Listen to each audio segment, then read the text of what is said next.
Hey, what's up everyone? South Central here. Welcome back to another video. And today we got my updated predictions for the 2026 midterms. I am doing a full update prediction, so I'm doing House, Governor, and Senate. Let's get right into it. I'm not gonna waste any more of you guys' time. Let's get right into it. Starting off with the states for Democrats here in the Senate: Oregon, Colorado, New Mexico, Illinois, Massachusetts, Rhode Island, New Jersey, Delaware, Virginia. Safe states for the Republicans: South Dakota, Wyoming, Montana, Idaho, Kansas, Oklahoma, Arkansas, Louisiana, Mississippi, Alabama, Tennessee, Kentucky, West Virginia, South Carolina, Florida. Alright, so time for an explanation about some of these. Obviously, Republicans are wondering, oh, why not Virginia? If you don't think that last Tuesday's results were a fluke for the Democrats, then you're insane. It was not a fluke. Democrats still dominate Virginia down ballot, and with Mark Warner running for re-election, I doubt that he will have a significant challenge. For Democrats, they're wondering, oh, why Florida? Why is Florida not? Why is Florida safe? Florida is not going to be competitive for anytime soon. Alright, so next up we have the likelies for the Senate races. And here we go. Democrats likely in Minnesota, New Hampshire. For Republicans, likely in Iowa and Nebraska and Alaska. So you guys are wondering why New Hampshire, Minnesota likely for the Democrats. Well, it's likely for the Democrats because of probably the quality of candidate, the seats, and the seats because they are open. Same with Iowa and with in Alaska, Iowa due to it being open, and then Nebraska and Alaska for Republicans due to it having a strong candidate might be running. In Alaska, you might see Mary Peltola. In Nebraska, you already have Dan Osborne. I don't see any of these races going. Well, actually, I do see Iowa potentially getting to the likely lean or tilt R, but the rest, I don't think it's going to be that competitive. In even a blue wave, I don't see them being that competitive. All right, leans for the Democrats: Michigan, Georgia, North Carolina. Leans for Republicans: Texas and Ohio. All right, so for Ohio and Texas, yeah, the Democrats might say, oh, we got Sherrod Brown. Well, Ohio went 16 points to Trump last year. And for Texas, if it's Ken Paxton, yeah, sure, you can make a case for it being potentially tilt or even tilting towards Democrats. But no, it's going to determine who wins that primary in Texas. If it's Cornyn, it's going to be likely. If it's Paxton, it's going to stay at lean at most. For the Democrats, Michigan, because it's an open seat. North Carolina, due to how strong of a candidate Roy Cooper is. Then Georgia, John Ossoff has been favored. The Republicans failed to get their big recruit there. I don't see Ossoff losing, but it's Georgia. Anything can happen. And finally, Maine. And I think it's finally the year that they get Susan Collins defeated. Tilt Democrat. Obviously, Susan Collins, even though she's very unpopular, she's still a strong candidate for Republicans. I'm not going to deny that. So, if it's Jenna Mills, maybe we'll see a boost in the. Even if it's Plattner, I might boost it, but I gotta see what happens when we get general election polling. All right, governors. Let's start with the saves. Idaho, Wyoming, South Dakota, Nebraska, Oklahoma, Arkansas, Tennessee, Alabama, South Carolina, uh, Vermont, and that's it for Republicans. For Democrats, Oregon, California, Hawaii, New Mexico, Colorado, Illinois, Minnesota, Massachusetts, Rhode Island, my bad, Connecticut, Maryland, Pennsylvania, New York. Alright, some of you guys might be yelling at me, why is Pennsylvania safe? Why is New York safe? Well, Pennsylvania, Josh Shapiro's always a strong Democrat. Uh, he won handily for 3 years ago now, and Hochul's popularity has been on the rise. So, yeah.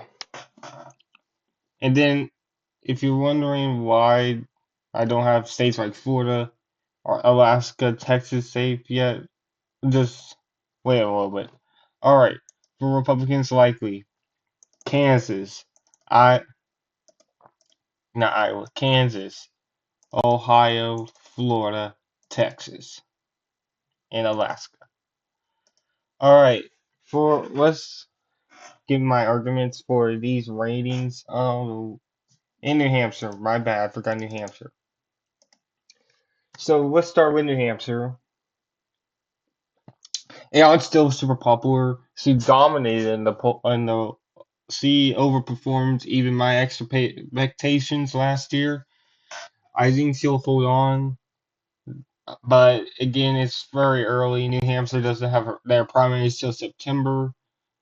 Yeah, Florida, I see why some people will have a safe, but with DeSantis retiring, an open seat. Hmm. Same with Ohio, even though quality is not good for Vivek. There has not really been that notable Amy action in Ohio, maybe, but not any notable Democrats running for governor. Their big shot candidate, Sherrod Brown, is running for a Senate seat. Kansas, obviously, Democratic incumbent, open seat. I'm not gonna give it anything more than likely. Texas, Greg Abbott, he's a little bit more popular than he was 4 years ago, but still, he's pretty polarizing. I see in a blue wave scenario, I see him getting around the margin. He got an 18 in 20, even in 22, he won around 10 points. I see him winning around the numbers of 18, but we'll see. In Alaska, obviously, Peltola. We'll figure out who wins he's running for. Obviously, all been races as well. We're just waiting to see where Pelto will run. All right, like who's for the Democrats? Maine. That's it. Just Maine. Jane Mills popular governor. Uh, obviously Maine trending Democratic, still a Democratic state in a blue year, expected to be a blue year. Yes. All right, fine. All right, leans for Republicans, Iowa, Georgia, and that's it. So Iowa open race. Their governor's underwater. The only governor underwater. Well, actually, Dan McKee's underwater, but he'll probably get primaried. But the only one of two governors underwater, and then in Georgia, open seat, battleground, blue year. It could go either way at that point. Leans for the Democrats, Wisconsin. Here's my deal here with Wisconsin. Evers is retiring. He's a strong candidate, but Democrats have a good bench there in Wisconsin. Republicans practically have no one. Paul Ryan maybe, but I don't think Tom Tiffany is strong enough to win an open seat in a Democratic year. I'm leaning Democrat for now because it's Wisconsin. All right, finally the tilts for Republicans. Give me Nevada. For Democrats, Michigan and Arizona. For Nevada, I still see Lombardo. as a pretty strong Republican incumbent. I think he could still survive not red, a blue wave, but seeing last Tuesday's results in Arizona and Michigan, I only put them in tilt because their incumbents are very popular. Well, Hobbs is not. It's polarizing for Hobbs. Gretchen Whitmer is popular. Arizona is very close state. Hobbs will have a challenge even in a blue year. For Michigan, we got a freeway. We'll have a three-way race. So I don't know what's going to happen in Michigan, but I say tilt because of the three-way race between Mayor Duggan of Michigan and a potential Democratic nominee, splitting the votes for the Democrats. And John James, a pretty strong Republican statewide, he is running, so it is going to be a very close race. So tilt Democrat, just because of the three-way race. All right, now it's time for the House. So I started off with 181 safe Democratic seats, 179 safe Republican seats. So let's get started here with the House. Obviously, we're going to go east to west, starting with Maine. Big news, Jared Golden is retiring, likely Republican. Yeah, no surprise here. The New Hampshire seats, both are likely Democrat. All right, down here in New York, leaning Democrat here in the 19th. I still see Lawler as a potential underdog in a blue wave year, but he's strong incumbent. He's a strong incumbent. I wouldn't roll it out. Tilt Democratic go. Lean Democratic here for the third and fourth. Trump won. I think Trump won both last year, so I'm just giving them leans for right now. We'll see what happens as the next year unfolds, and I'm giving New York one of like with Republican rating. Yeah, we can never know what happens. That they have a little bit more Democratic areas than their other Long Island Republican district. So yeah, but it shouldn't really be that competitive unless it's a blue wave year. All right, Pennsylvania. Lindy in the seventh, in the 10th. Tilt R here in the Pennsylvania 8, and then likely R in Pennsylvania first, then lean R in New Jersey 7. All right, if I were any of those incumbents in the 8th of Pennsylvania, 7th of Pennsylvania, 10th of Pennsylvania, or in 7th of New Jersey, I'd be panicking right now due to what's been going on in urban areas. Seemingly, they're going back to Democrats.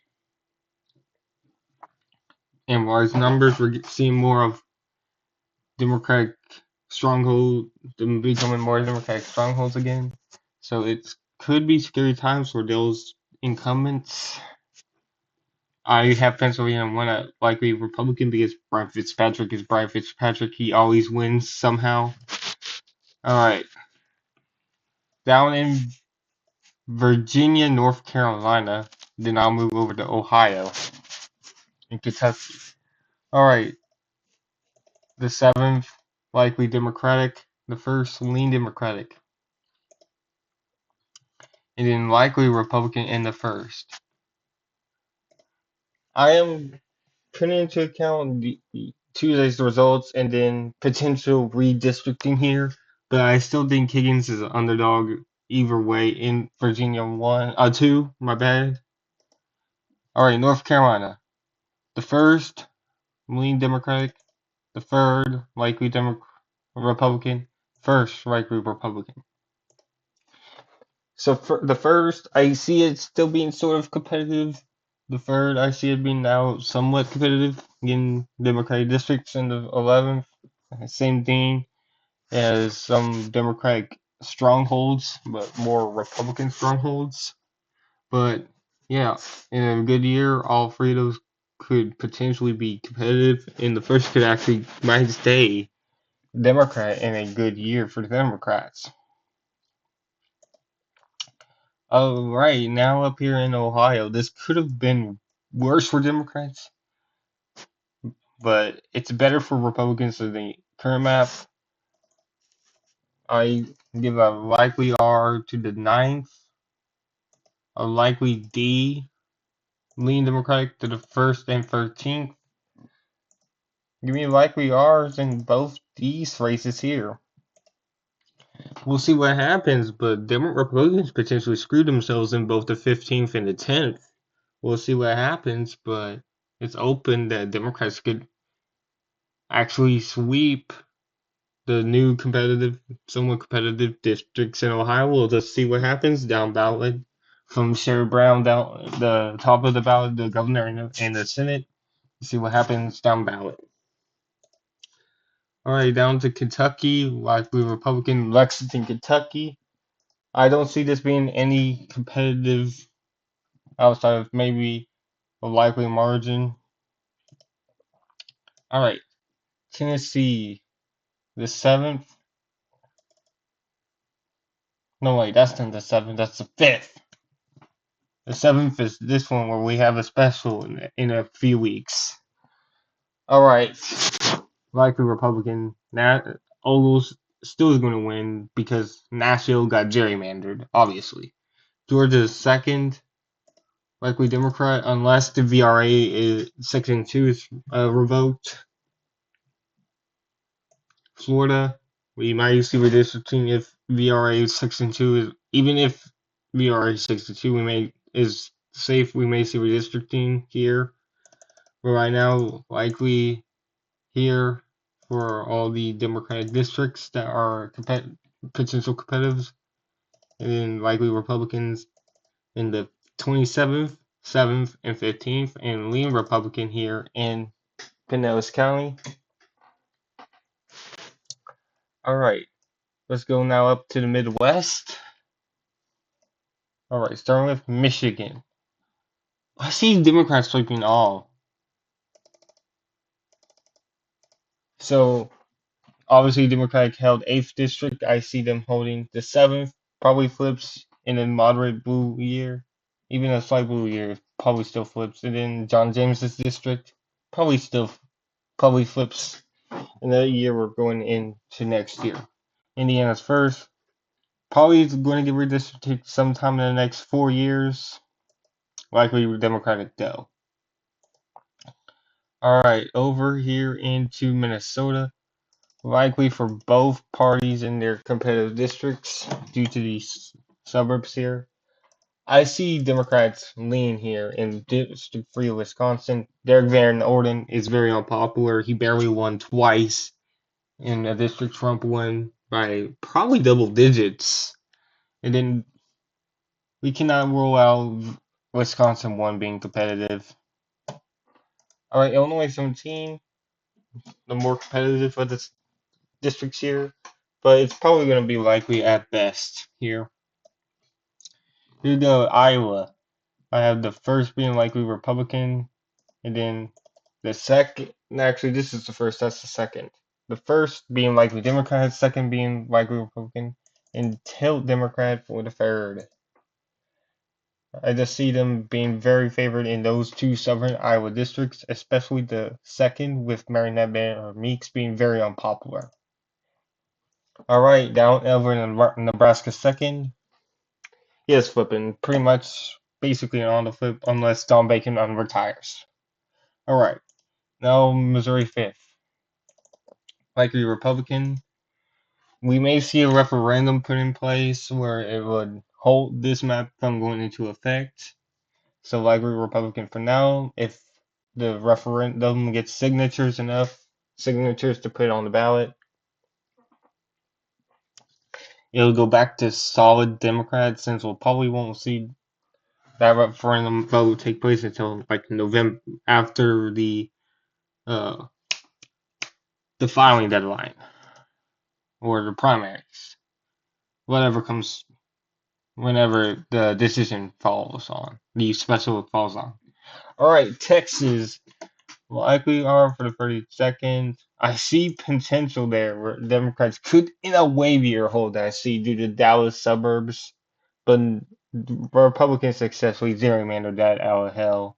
I already gave them an auto flip here in the ninth. They got Liberty County. As a native Texan, I know Liberty County is very Republican. It's not gonna flip. All right, now the Rio Grande Valley districts. Like we are here in the 15th, lean Democrat for the 28th. Cuellar, very strong incumbent in a year like next year. Probably could be safe. Same with Vicente Gonzalez. I think he may hold on at this point. But again, we'll figure it out. And then the 35th, new 35th, it actually could stay Democrat, but I have Republicans favored in it for right now. All right, over into the Southwest, Colorado, Arizona, Nevada. All right, the Nevada seats are are both likely Democrats. Oh yeah, this Utah seat, it's gonna be it has been redrawn. It's a safe Democratic seat. All right, the Colorado seat for the Republicans, likely in the Boulder district in the Colorado, old Boulder district, Colorado 8, lean Democrat. Gabe Evans should be scared right now for his election due to it being Northern Denver. I mean, he should have somewhat of an advantage early on, but it's going to be a challenge for him to hold on to his seat. And then the Arizona seats, I don't see Eli Crane losing, even in a blue wave. It has to be a perfect blue wave for Eli Crane to lose. I'm not ruling it out, obviously, but for it to be even somewhat competitive, it'll be a win for the Democrats. Whoops. Slight could seat, lean Democrat. Sliker retiring, having it an open seat in a blue wave could probably be easy pickings there for the Democrats. Arizona 6th, I see it still Tucson suburbs tilt Democrat right now, but I could see an argument for it staying with the Republican Party. All right, up in the Pacific Northwest, Montana 2, likely Republican. It's going to be somewhat competitive again for the third year in a row. I don't think it will flip again, but yeah. All right, Washington 8, not flipping in the midterm year, but still can't rule out being competitive. Washington 3, Wisdom Kemp Perez running in a pretty heavy Trump district still. I still have her favored by a decent bit. The two Oregon seats, the fourth, I think this is the fourth, likely Democrat. Lean Democrat here in the Oregon's fifth. Before I get to California, Alaska, I have a rightfully Republican. And we're already at Democrats at 218. All right, let's start with the districts here in California. For the Doug Lamalfa seat, likely Democrat, he's probably cooked. Same with the third district, probably good there. The 13th, this is a Democratic held seat. Still see it being somewhat competitive. Democrats will probably hold it. Here we go, Valdeo seat. Till Democrat.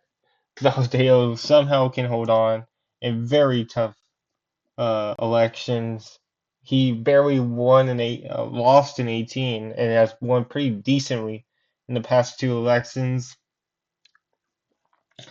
It's going to be tough to defeat Valdeo, but I think he finally gets defeated once and for all this year. But it's going to be very tough. Orange County, all those seats are always competitive. Likely Democrat though. All right, the new 41st Democrat, likely Democrat, and now Darrell Issa seat. Tilt Republican. Actually, no, I have a tilt Democrat. I may go back and forth, but Issa and Valdeo, veterans of the House, I see them potentially both holding on, but still, I don't see them favored. Alright, that is my predictions on the updated House of Representatives. 226 Democrats, 209 Republicans. But we'll see what happens with redistributing the rest of the way. Obviously, we're not done. We're only a year, we're a year away, so we got a long time.